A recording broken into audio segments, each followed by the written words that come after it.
5 years later, and the family of Eric Garner is one step closer to getting justice. Today, an NYPD trial judge recommended Officer Daniel Pantaleo be fired for the deadly confrontation on a Staten Island sidewalk. CBS 2's political reporter Marcia Kramer joins us now with more. Marcia. Well, Jessica and Maurice, the Eric Garner case has become such an emotional touchstone in New York City that I saw something happen at City Hall today that I don't recall ever seeing before. Protesters somehow evaded the heavy police guard to disrupt the mayor's press conference. Thank you, everyone.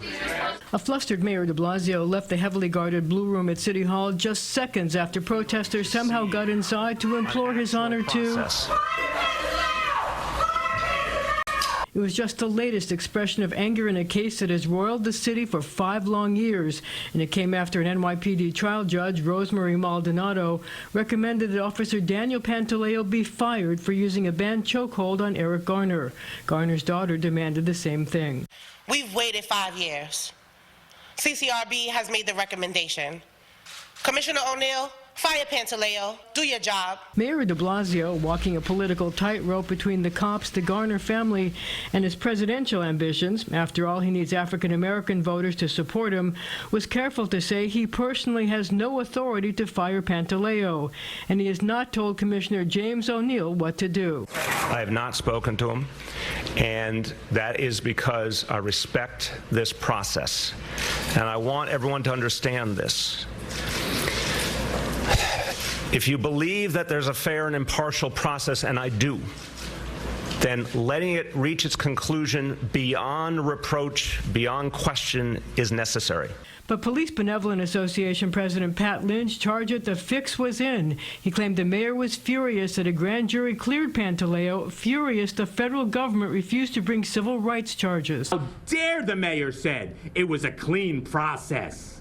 How dare the mayor said, I didn't give my opinion. I didn't talk to anyone. You don't have to talk to anyone. You're talking to the cameras.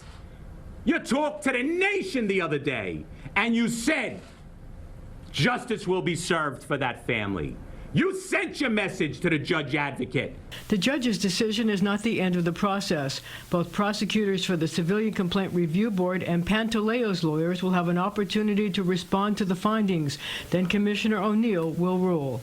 A spokesman for O'Neill said, quote, "In order to protect the integrity of the trial proceedings and conclusion, the NYPD will not comment further until the police commissioner makes the final determination." In the meantime, Pantaleo, who had been on desk duty, stripped of his gun and badge, was suspended today. PBA President Pat Lynch said the commissioner should weigh all the facts carefully because it could have a chilling effect on the police department and the willingness of cops to protect the public before protecting themselves. Maurice and Jessica.